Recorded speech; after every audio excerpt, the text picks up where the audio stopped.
প্রিয় শ্রোতা, আশা করি ভালো আছেন।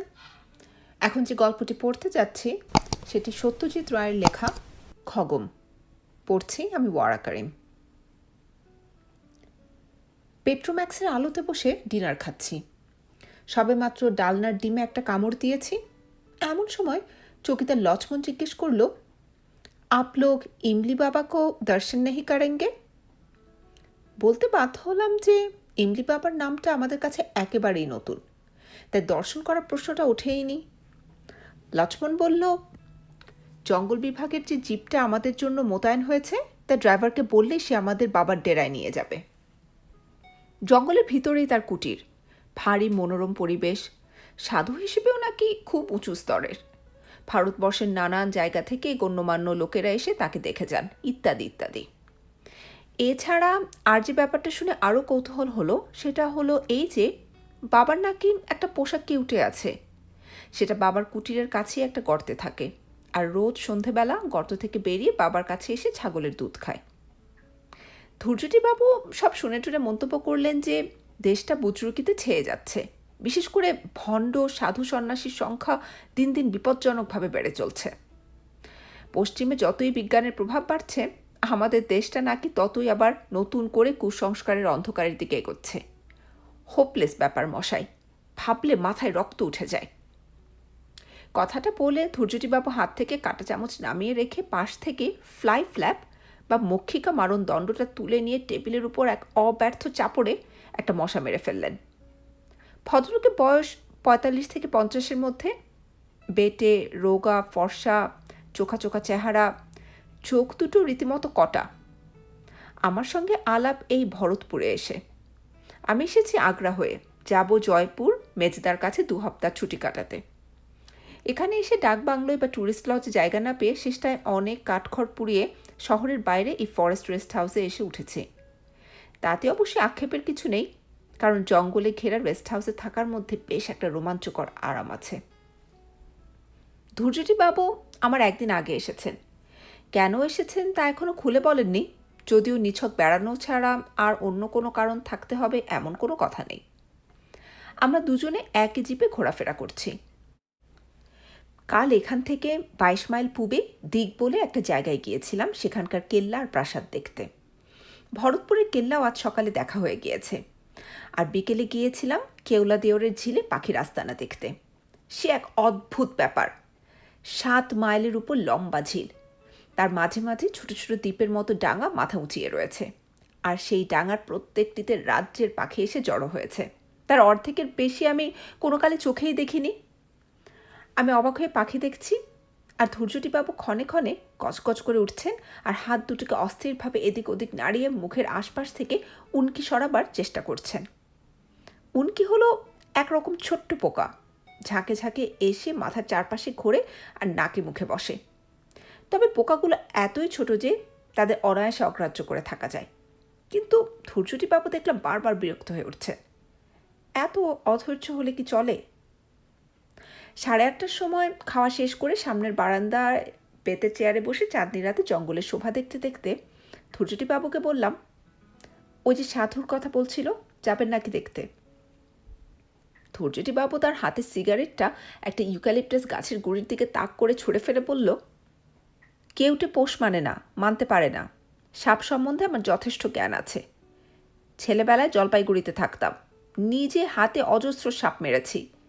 কেউটে হচ্ছে বিভৎস শয়তান সাপ, পোষ মানানো অসম্ভব। কাজে সাধু বাবার খবরটা কতটা সত্যি সে বিষয়ে যথেষ্ট সন্দেহ আছে। আমি বললাম, কাল তো বিকেলে এমনিতেও কোনো প্রোগ্রাম নেই, সকালের বায়ানের কেল্লা দেখে আসার পর থেকে তো ফ্রি। আপনার বুঝি সাধু সন্ন্যাসীদের উপর খুব ভক্তি? প্রশ্নটার পিছনে বেশ একটা খোঁচা রয়েছে সেটা বুঝতে পারলাম, কিন্তু আমি জবাব দিলাম খুব সরলভাবেই, ভক্তির কথা আর আসছে কি করে, কারণ সাধু সংসর্গের তো কোনো সুযোগই হয়নি এখন পর্যন্ত। তবে কৌতূহল যে আছে সেটা অস্বীকার করব না। আমারও ছিল এককালে, কিন্তু একটা অভিজ্ঞতার পর থেকে আর। অভিজ্ঞতাটা হলো, ধৈর্যটিবাবুর নাকি ব্লাড প্রেশারের ব্যারাম। বছর 10 আগে তার জ্যাঠামশাইয়ের পাল্লায় পড়ে তিনি এক সাধু বাবার দেয়া টোটকা ওষুধ নাকি খেয়ে 7 দিন ধরে অসহ্য পেটের যন্ত্রণায় ছটফট করেছিলেন। আর তার ফলে তার রক্তের চাপও নাকি গিয়েছিল বেড়ে। সেই থেকে ধৈর্যটিবাবুর ধারণা হয়েছে ভারতবর্ষের শতকরা 90% সাধুই হচ্ছে আসলে ভণ্ড, অসাধু। ভদ্রলোকের বাবা বিদ্বেষটা বেশ মজার লাগছিল, তাই তাকে খানিকটা উস্কোনোর জন্যই বললাম, কেউটের পোষ মানার কথা যে বলছেন, আপনি পোষ মানাতে পারবো না নিশ্চয়ই, কিন্তু হিমালয়ের কোনো কোনো সাধু তো শুনেছি একেবারে বাঘের গুহায় বাঘের সঙ্গে একসঙ্গে বাস করে। শুনেছেন তো, দেখেছেন কি? স্বীকার করতেই হলো যে দেখিনি। দেখবেন না, এ হলো আষাঢ়ে গপ্পর দেশ। শুনবেন অনেক কিছুই, কিন্তু চাক্ষুষ দেখতে চাইলে দেখতে পাবেন না। আমাদের রামায়ণ মহাভারতই দেখুন না, বলছি ইতিহাস, কিন্তু আসলে আজগুবি গপ্পর ডিপো। রাবণের 10টা মাথা, হনুমান ল্যাজে আগুন দিয়ে লঙ্কা পুড়োচ্ছে, ভীমের অ্যাপেটাইট, ঘটোৎকচ, হিড়িম্বা, পুষ্পকরথ, কুম্ভকর্ণ, এগুলোর চেয়ে বেশি ননসেন্স আর কি আছে? আর সাধু সন্ন্যাসীদের ভণ্ডামের কথা যদি বলেন, সে তো এইসব পুরাণ থেকেই শুরু হয়েছে, অথচ সারা দেশে শিক্ষিত অশিক্ষিত লোকে একদিন ধরে এইসব কিলে খাচ্ছে। বায়ানের কেল্লা দেখে রেস্ট হাউসে ফিরে লাঞ্চ ও বিশ্রাম সেরে ইমলি বাবার ডেরায় পৌঁছতে 4টে বেজে গেল। ধৈর্যটিবাবু এই ব্যাপারে আর আপত্তি করেননি। হয়তো তার নিজেরও বাবা সম্পর্কে একটু কৌতূহল হচ্ছিল।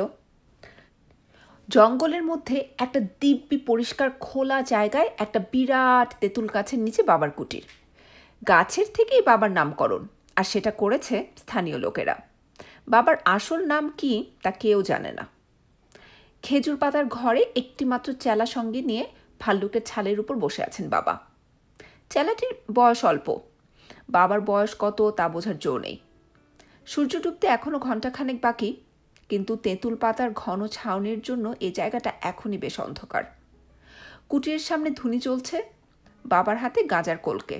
ধুনির আলোতেই দেখলাম কুটিরের এক পাশে একটা দড়ি টাঙানো, তাতে একটা গামছা আর একটা কৌপিন ছাড়া ঝোলানো রয়েছে গোটা 10 সাপের খোলস। আমাদের দেখে বাবা কলকের ফাঁক দিয়ে একটু হাসলেন। ধৈর্যটিবাবু ফিসফিস করে বললেন, বৃথা সময় নষ্ট না করে আসল প্রসঙ্গে চলে যান। দুধ খাওয়ার সময়টা কখন জিজ্ঞেস করুন। আপ বালকিশন সে মিলনা চাহতে হ্যাঁ? ইমলি বাবা আশ্চর্য উপায় আমাদের মনের কথা জেনে ফেলেছেন। কেউটের নাম যে বালকিশন, সেটা আমাদের জিপের ড্রাইভার দিনদয়াল কিছুদিন আগেই আমাদের বলেছে। ইমলি বাবাকে বলতে হলো যে আমরা তার সাপের কথা শুনেছি এবং পোষা সাপের দুধ খাওয়া দেখতে আমাদের ভারী আগ্রহ। সে সৌভাগ্য হবে কি?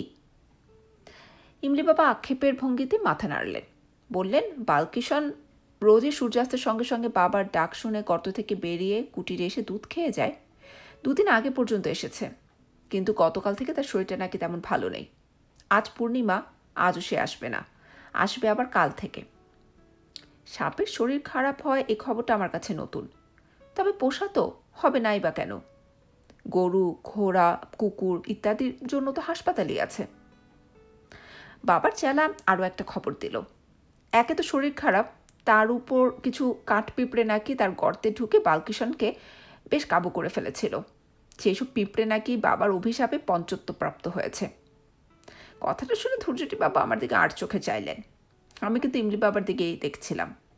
চেহারায় তেমন কোনো বিশেষত্ব নেই, পরনে সাধারণ একটা গেরু আলখাল্লা, মাথায় জটা আছে, কিন্তু তাও তেমন জবরজং কিছু নয়। দোকানে 2টো লোহার মাকড়ি, গলায় গোটা 4 ছোট বড় মালা, ডান কুনোয়ের উপরে একটা তাবিজ। অন্য 5টা সাধু বাবার সঙ্গে খুব একটা তফাৎ নেই, কিন্তু তাও সন্ধ্যার পড়ন্ত আলোয় ধুনির পিছনে বসা লোকটির দিক থেকে কেন জানি চোখ ফেরাতে পারছিলাম না। আমরা দাঁড়িয়ে আছি দেখে চেলাটি 2টো চাটাই বার করে এনে বাবার হাত 10 দূরে বিছিয়ে দিল। কিন্তু বাবার পোশাক কেউটিকেই যখন দেখা যাবে না, তখন আর বসে কি হবে? বেশি দেরি করলে আবার ফিরতে রাত হয়ে যাবে। গাড়ি আছে ঠিকই, কিন্তু জঙ্গলের ভিতর দিয়ে রাস্তা, আর আশেপাশে জন্তু জানোয়ারের অভাব নেই। হরিণের পাল তো রোজই দেখছি, তাই শেষ পর্যন্ত আর বসলাম না। বাবাকে নমস্কার করতে তিনি মুখ থেকে কলকে না সরিয়ে চোখ বুজে মাথা হেঁট করে প্রতি নমস্কার জানালেন। আমরা দুজনে শখানেক গজ দূরের রাস্তার ধারে রাখা জিপের উদ্দেশ্যে রওনা দিলাম। কিছু আগেও চারিদিকের গাছগুলো থেকে বাসায় ফেরা পাখির কলরব শুনতে পাচ্ছিলাম। এখন সব নিস্তব্ধ। কুটির থেকে বেরিয়ে কয়েক পা গিয়ে ধৈর্যটিবাবু হঠাৎ থেমে বললেন, সাপটা না হয় নাই দেখা গেল, তার গর্তটা অন্তত একবার দেখতে চাইলে হতো না? আমি বললাম, তার জন্য তো ইমলি বাবার কাছে যাবার কোনো দরকার নেই। আমাদের ড্রাইভার দিনদয়াল তো বলেছিল গর্তটা দেখেছে। ঠিক কথা। গাড়ি থেকে দিনদয়ালকে নিয়ে আমরা আবার ফিরে এলাম। এবার কুটিরের দিকে না গিয়ে একটা বাদাম গাছের পাশ দিয়ে সরু পায়ে হাঁটা পথ ধরে খানিকক্ষণ এগিয়ে যেতেই সামনে একটা কাঁটা ঝোপ পড়ল। আশেপাশে পাথরের টুকরো পড়ে থাকতে দেখে মনে হলো এককালে এখানে হয়তো একটা দালান জাতীয় কিছু ছিল। দিনদয়াল বলল ওই ঝোপটার ঠিক পিছনেই নাকি সাপের গর্ত। এমনি দেখে কিছু বোঝার উপায় নেই, কারণ আলো আরও কমে এসেছে। ধৈর্যটি বাবু তার কোটের পকেট থেকে একটা ছোট্ট টর্চ বার করে ঝোপের উপর আলো ফেলতেই পিছনের গর্তটা দেখা গেল। যাক, গর্তটা তাহলে সত্যিই আছে। কিন্তু সাপ, সে কি আর অসুস্থ অবস্থায় আমাদের কৌতূহল মেটানোর জন্য বাইরে বেরোবে? সত্যি বলতে কি, সাধু বাবার হাতে কেউটের দুধ খাওয়ার দেখার বাসনা থাকলেও সেই কেউটের গর্তের সামনে দাঁড়িয়ে তাকে দর্শন করার খুব একটা ইচ্ছে ছিল না। কিন্তু ধূর্যটি বাবুর কৌতূহল দেখলাম আমার চেয়েও বেশি। আলোয় যখন কাজ হলো না, তখন ভদ্রলোক মাটি থেকে ঢেলা কুড়িয়ে নিয়ে সেগুলো ঝোপের উপর ফেলতে আরম্ভ করলেন। এই বাড়াবাড়িটা আমার ভালো লাগলো না। বললাম, কি হলো মশাই, আপনার দিকে রোগ চেপে গেছে? আপনি তো বিশ্বাসই করছিলেন না যে সাপ আছে। ভদ্রলোক এবার একটা বেশ বড় ঢেলা হাতে তুলে নিয়ে বললেন, এখনও করছি না। এই ঢেলাতেও যদি ফল না হয় তাহলে বুঝবো বাবাজি সম্বন্ধে এক স্রেফ গাঁজাখুরি গল্প প্রচার করা হয়েছে।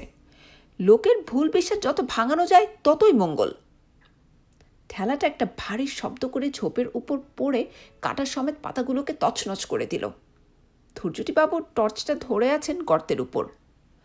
কয়েক মুহূর্ত সব চুপ, কেবল বনের মধ্যে কোথায় যেন একটা ঝিঁঝি সবে মাত্র ডাকতে আরম্ভ করেছে। এবার তার সঙ্গে আরেকটা শব্দ যোগ হলো, একটা শুকনো সুরহীন শীষের মতো শব্দ। তারপর পাতার খসখসানি, আর তারপর টর্চের আলোয় দেখা গেল একটা কালো মসৃণ জিনিসের খানিকটা। সেটা নড়ছে, সেটা জ্যান্ত, আর ক্রমেই সেটা গর্তের বাইরে বেরিয়ে আসছে। এবার ঝোপের পাতা নড়ে উঠল, আর তার পর মুহূর্তেই তার ফাঁক দিয়ে বেরিয়ে এলো একটা সাপের মাথা। টর্চের আলোয় দেখলাম কেউটের জল জলে চোখ, আর তার দুভাগে চেরা জিভ, যেটা বারবার মুখ থেকে বেরিয়ে এসে লিকলিক করে আবার সুরুত করে ভিতরে ঢুকে যাচ্ছে। দিনদয়াল কিছুক্ষণ থেকে জিপে ফিরে যাবার জন্য তাগাদা করছিল। এবার ধরা গলায় অনুনয়ের সুরে বলল, छोड़ दीजिए बाबू, आप तो देख लिया, अब वापस चलिए। টর্চের আলোর জন্যই বোধহয় বালকিষাণ তখনও মাথাটা বার করে আমাদের দিকে চেয়ে আছে, আর মাঝে মাঝে জিভ বার করছে। আমি সাপ দেখেছি অনেক, কিন্তু এত কাছ থেকে এভাবে কাল কেউটে কখনো দেখিনি। আর কেউটে আক্রমণের চেষ্টা না করে চুপচাপ চেয়ে রয়েছে, এরকমও তো কখনো দেখিনি। হঠাৎ টর্চের আলোটা কেঁপে উঠে সাপের উপর থেকে সরে গেল। তারপর যে কাণ্ডটা ঘটল সেটার জন্য আমি একেবারেই প্রস্তুত ছিলাম না। ধৈর্যটি বাবু হঠাৎ একটা পাথরের টুকরো তুলে নিয়ে চোখের নিমিষে সেটা বালকিষাণের মাথার দিকে তাক করে ছুঁড়ে মারলেন। আর তারপরেই পরপর আরও দুটো। একটা বিশ্রী আশঙ্কায় দিশেহারা হয়ে আমি বলে উঠলাম, আপনি এটা কী করলেন ধৈর্যটি বাবু? ভদ্রলোক আমার পাশে দাঁড়িয়ে হাঁপাতে হাঁপাতে চাপা গলা বেশ উল্লাসের সঙ্গেই বললেন, ওয়ান কেউটে লেস। দিনদয়াল হাঁ করে বিস্ফোরিত চোখে ছোপটার দিকে চেয়ে আছে। ধৈর্যটি বাবুর হাত থেকে টর্চটা নিয়ে আমি এবার গর্তের উপর আলো ফেললাম। বালকিষাণের অসাড় দেহের খানিকটা অংশ দেখা যাচ্ছে।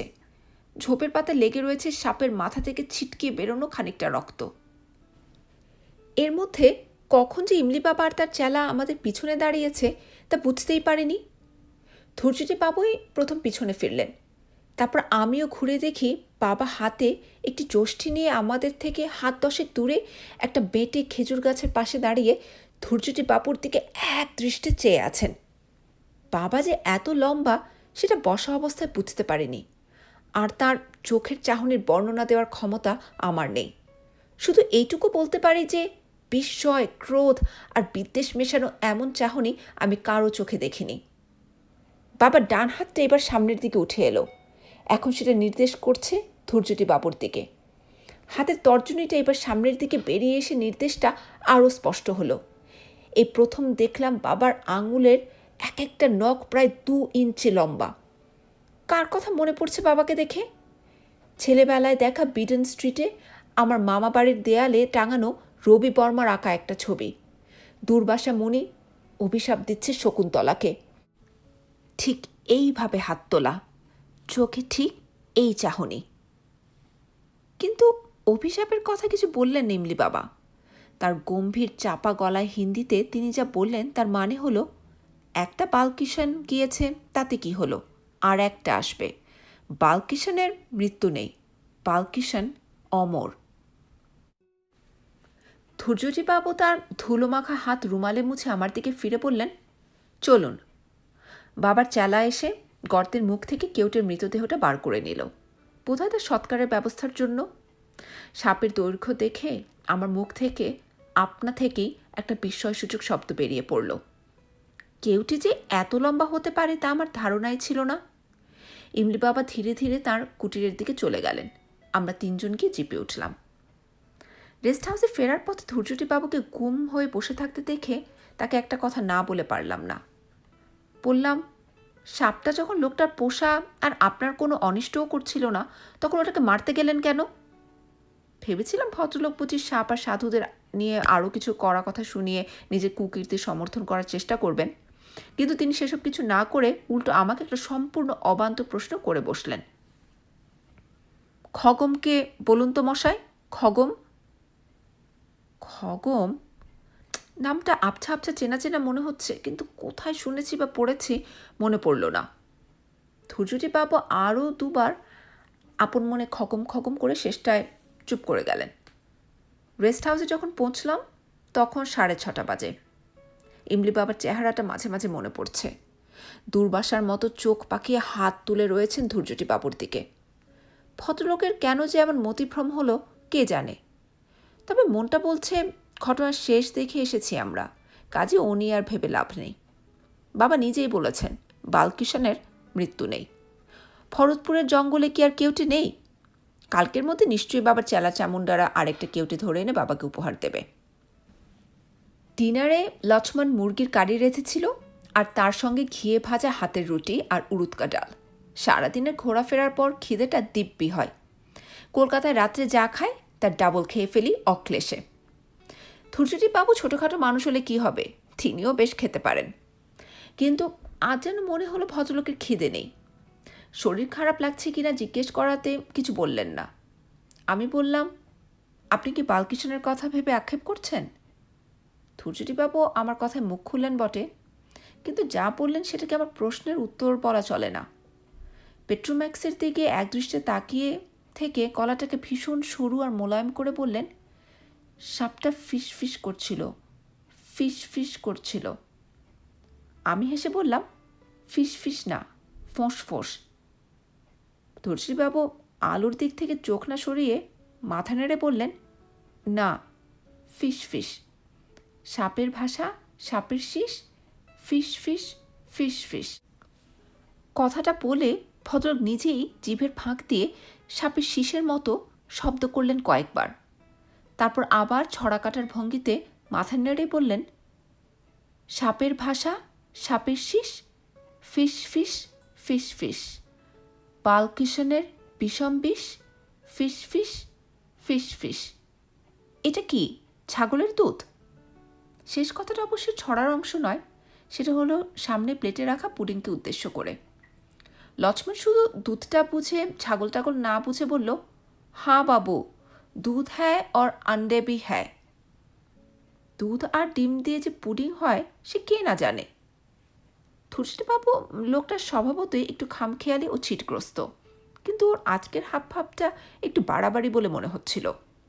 তিনি নিজেই হয়তো সেটা বুঝতে পেরে যেন জোর করে নিজেকে সামলে নিয়ে বললেন, বড় বেশি রোদে ঘোরা হয়েছে কদিন, তাই বোধহয় মাথাটা, কাল থেকে একটু সাবধান হতে হবে। আজ শীতটা বেশ জাঁকিয়ে পড়েছে, তাই খাবার পরে আর বাইরে না বসে ঘরে গিয়ে আমার সুটকেসটা গোছাতে লাগলাম। কাল সন্ধ্যার ট্রেনে ভরতপুর ছাড়ব। মাঝরাত্রিরে সওয়ায় মাধোপুরে চেঞ্জ, ভোর 5টায় জয়পুর পৌঁছানো। অন্তত এটাই ছিল আমার প্ল্যান। কিন্তু সে প্ল্যান ভেস্তে গেল। মেজদাকে টেলিগ্রাম করে জানিয়ে দিতে হলো যে অনিবার্য কারণে যাওয়া একদিন পিছিয়ে যাচ্ছে। কেন এমন হলো সেটাই এখন বলতে চলেছি। ঘটনাগুলো যথাসম্ভব স্পষ্ট ও অবিকলভাবে বলতে চেষ্টা করব। এই ঘটনা যে সকলে বিশ্বাস করবে না সেটা জানি। প্রমাণ যাতে হতে পারত সে জিনিসটি ইমলি বাবার কুটিরের 50 হাত উত্তরে হয়তো এখনো মাটিতে পড়ে আছে। সেটার কথা ভাবলেও আমার গা শিউরে ওঠে। কাজেই সেটা প্রমাণ হিসেবে হাতে করে তুলে নিয়ে আসতে পারেনি, তাতে আর আশ্চর্য কি। যাকগে, এখন ঘটনায় আসা যাক। সুটকেস গুছিয়ে লণ্ঠনটাকে কমিয়ে ড্রেসিং টেবিলে আড়ালে রেখে রাতের পোশাক পরে বিছানায় উঠতে যাব, এমন সময় পূব দিকের দরজায় টোকা পড়ল। এই দরজার পিছনেই ধূর্যটি বাবুর ঘর। দরজা খুলতে ভদ্রলোক চাপা গলায় বললেন, আপনার কাছে ফ্লিট জাতীয় কিছু আছে, কিংবা মশা তাড়ানোর অন্য কোনো ওষুধ? আমি বললাম, মশা এলো কোত্থেকে?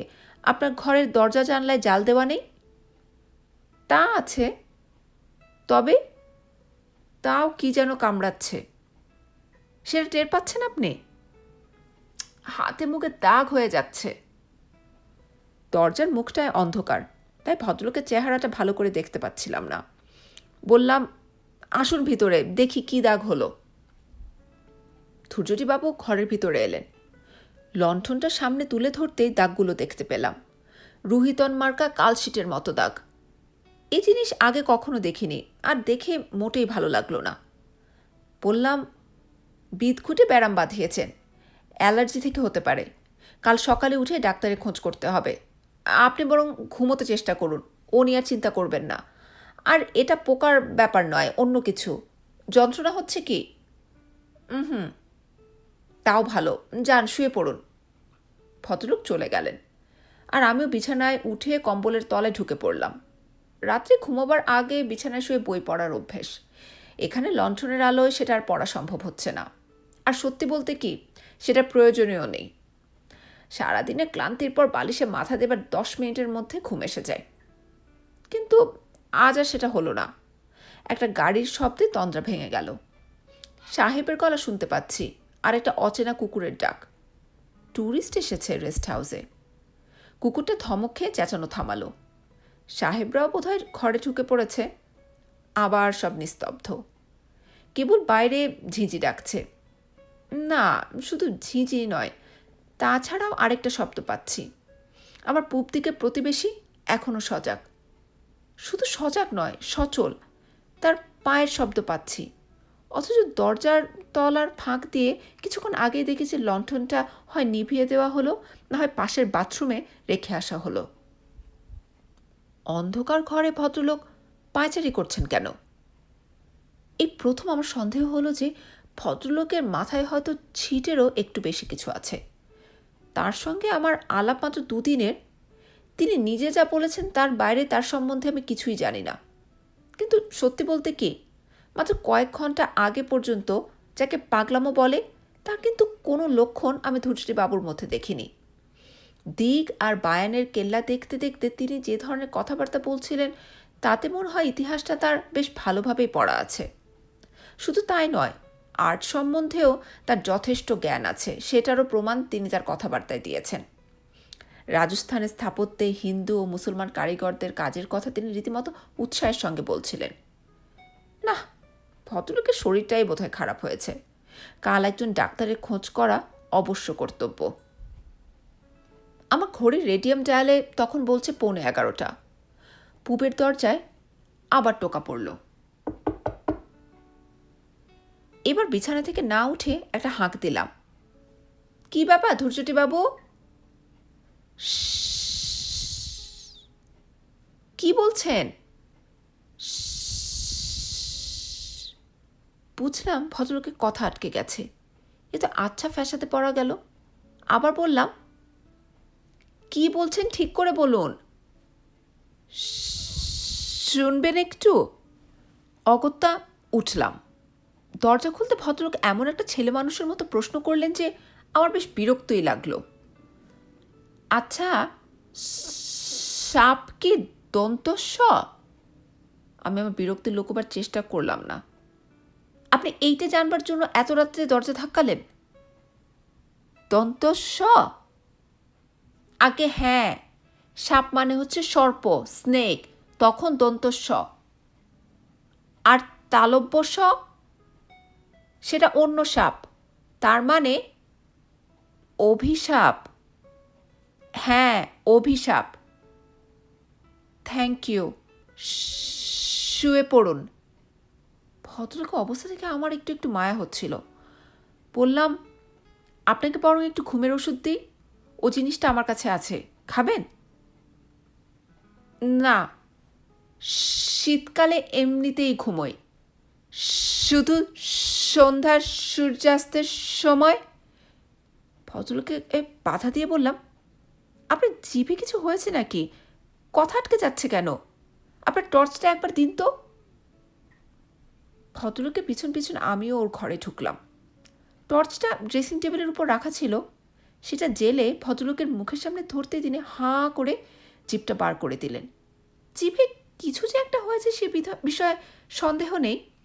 একটা সরু লাল দাগ ডগা থেকে শুরু করে জিভের মাঝখান পর্যন্ত চলে গেছে। এটাতেও কোনো যন্ত্রণা নেই বলছেন? কই না তো। কি যে ব্যারাম বাঁধিয়ে বসেছেন ভদ্রলোক, সেটা আমার বোঝার সাধ্য নেই। এবারে ভদ্রলোকের খাটের দিকে চোখ গেল। বিছানার পরিপাটি ভাব দেখে বুঝলাম তিনি এখনো পর্যন্ত খাটে ওঠেননি। বেশ কড়া সুরে বললাম, আপনাকে শুতে দেখে তারপর আমি নিজের ঘরে যাব, আর জোর হাত করে অনুরোধ করছি আর দরজা ধাক্কাবেন না।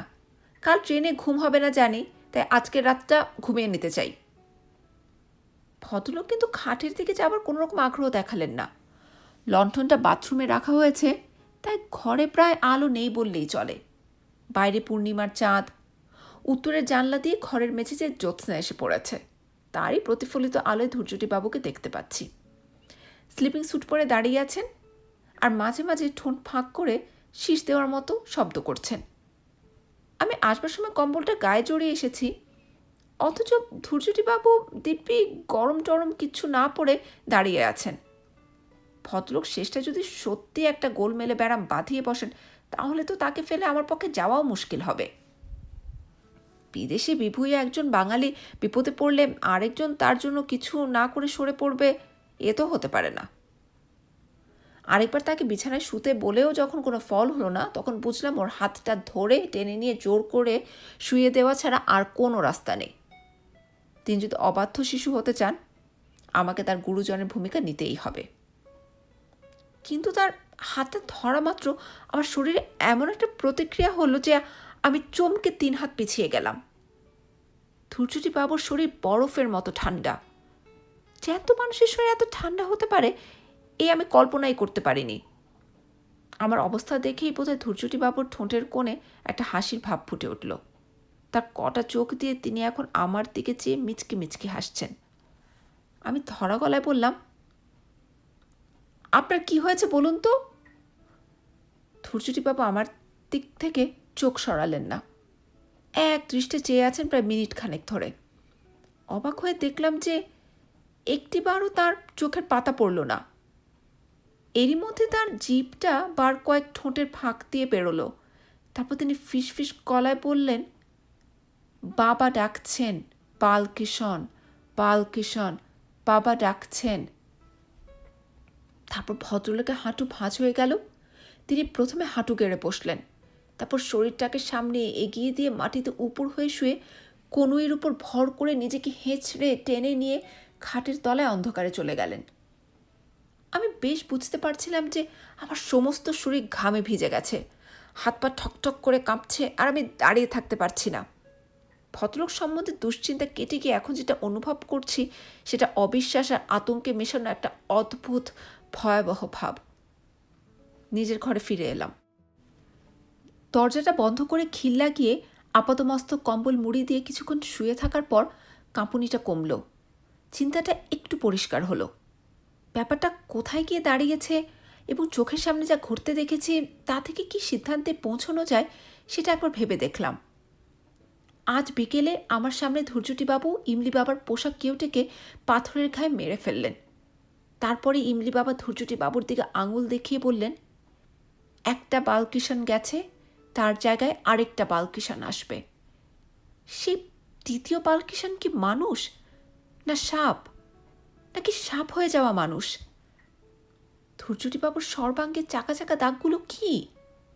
জিভের দাগটা কি? সেটা কি দুভাগে ভাগ হয়ে যাবার আগের অবস্থা?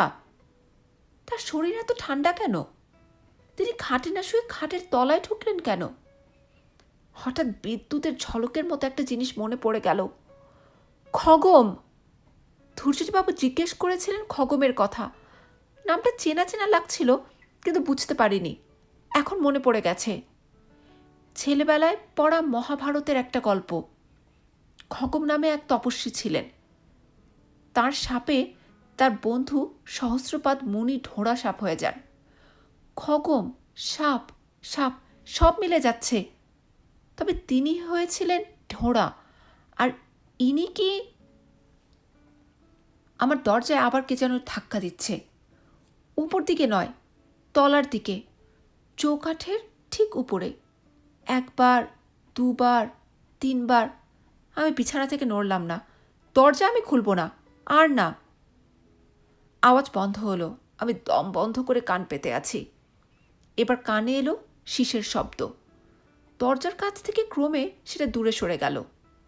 এবার আমার নিজের হৃদস্পন্দন ছাড়া আর কোনো শব্দ নেই। ওটা কি?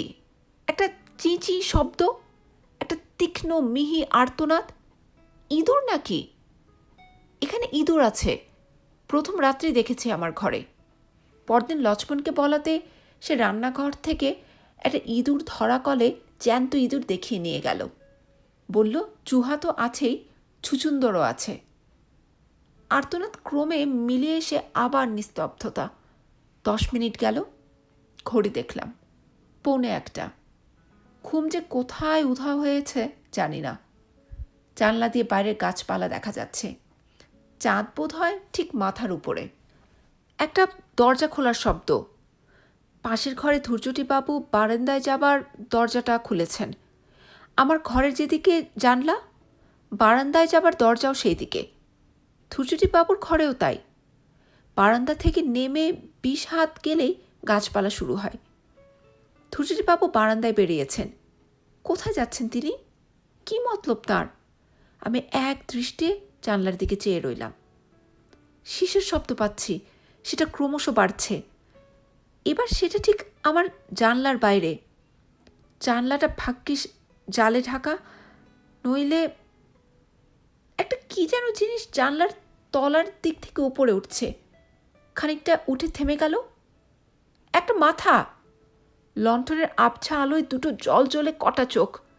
নিষ্পলক দৃষ্টিতে চোখ দুটো আমার দিকে চেয়ে আছে।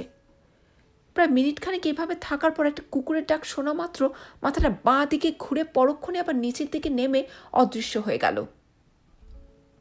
কুকুরটা ডাকছে, পরিত্রাহী চিৎকার। এবার একটা ঘুম জড়ানো সাহেবী গলায় ধমকের আওয়াজ পেলাম। একটা কাতর গোঙানির সঙ্গে কুকুরের ডাকটা থেমে গেল। তারপর আর কোনো শব্দ নেই। আমি মিনিট 10 ইন্দ্রিয়গুলোকে সজাগ রেখে শুয়ে রইলাম। কানের মধ্যে আজই রাত্রে শোনা একটা ছড়া বারবার ফিরে ফিরে আসছে। সাপের ভাষা, সাপের শীষ, ফিস ফিস ফিস ফিস। বালকিষণের বিষম বিষ, ফিস ফিস ফিস ফিস। ক্রমে সে ছড়াটাও মিলিয়ে এলো। বুঝতে পারলাম একটা ঝিমঝিমে অবসন্ন ভাব আমাকে ঘুমের দিকে টেনে নিয়ে যাচ্ছে। ঘুমটা ভাঙল সাহেবদের চেঁচামেচিতে। ঘড়িতে দেখি 6টা বাজতে 10। কিছু একটা গণ্ডগোল বেঁধেছে। তাড়াতাড়ি উঠে গায়েটা গরম কাপড় চাপিয়ে বাইরে এসে শ্বেতাঙ্গ আগন্তুকদের সাক্ষাৎ পেলাম। 2 যুবক, আমেরিকান। ডাকনাম ব্রুস আর মাইকেল। তাদের পোষা কুকুরটা কাল রাত্রে মারা গেছে। কুকুরটাকে নিজেদের ঘরেই নিয়ে শুয়েছিল, তবে ঘরের দরজা বন্ধ করেনি। ওরা সন্দেহ করছে রাতে বিছে বা সাপ জাতীয় বিষাক্ত কিছু এসে কামড়ানোর ফলে এই দশা। মাইকেলের ধারণা কাঁকড়া বিছে, কারণ শীতকালে সাপ বেরোয় না, সেটা সকলেই জানে। আমি আর কুকুরের উপর সময় নষ্ট না করে বারান্দার উল্টো দিকে ধূর্যটিবাবুর ঘরের সামনে গিয়ে হাজির হলাম। দরজা খোলা রয়েছে, ঘরের মালিক ঘরে নেই। লক্ষ্মণ রোজ ভোর 5:30টায় উঠে উনুন ধরিয়ে চায়ের জল গরম করে। তাকে জিজ্ঞেস করতে সে বলল ধুরজুটিবাবুকে দেখেনি। নানা রকম আশঙ্কা মনের মধ্যে ঘুরপাক খাচ্ছে। যে করে হোক ভদ্রলোককে খুঁজে বার করতেই হবে। পায়ে হেঁটে আর কত দূর যাবেন তিনি? কিন্তু চারপাশের জঙ্গলে অনেক খোঁজাখুঁজি করেও তার কোনো খোঁজ পাওয়া গেল না। 10:30টায় জিপ এলো। আমি ড্রাইভারকে বললাম, পোস্ট অফিস যাব, জয়পুরে টেলিগ্রাম করতে হবে। ধুরজুটিবাবুর রহস্য সমাধান না করে ভরতপুর ছাড়া যাবে না। মেজেদাকে টেলিগ্রাম করে ট্রেনের টিকিট একদিন পিছিয়ে রেস্ট হাউসে ফিরে এসে শুনলাম তখনও পর্যন্ত ধুরজুটিবাবুর কোনো খবর পাওয়া যায়নি। আমেরিকান দুটি তাদের মরা কুকুরটাকে কবর দিয়ে এর মধ্যে তল্পে গুটিয়ে উধাও। সারা দুপুর রেস্ট হাউসের আশেপাশে ঘোরাফেরা করলাম। জিপটা আমার আদেশ মতোই আবার বিকেলে এসে হাজির হলো। একটা মতলব ছিল মাথায়, মন বলছিল সেটাই হয়তো ফল হবে। ড্রাইভারকে বললাম, ইমলি বাবার কাছে চলো। কাল যেমন সময় এসেছিলাম আজও প্রায় সেই একই সময় গিয়ে পৌঁছলাম বাবার কুটিরে। বাবা কালকের মতো ধুনি জ্বালিয়ে বসে আছেন। শিষ্য আজ আরও দুটি বেড়েছে। তার মধ্যে একজন মাঝবয়সী, অন্যটি ছোকরা। বাবা আমাকে দেখে ঘাড় বেঁকিয়ে নমস্কার জানালেন। কালকে সেই ভস্য করা চাহনির সঙ্গে আজকের চাহনির কোনো মিল নেই। আমি আর সময় নষ্ট না করে বাবাকে সরাসরি জিজ্ঞেস করলাম, আমার সঙ্গে কাল যে ভদ্রলোকটি এসেছিলেন তার কোনো খবর তিনি দিতে পারেন কিনা। বাবার মুখ প্রসন্ন হাসিতে ভরে গেল। বললেন, খবর আছে বই কি। তোমার দোস্ত আমার আশা পূরণ করেছে। সে আমার বালকিশনকে আবার ফিরিয়ে এনেছে।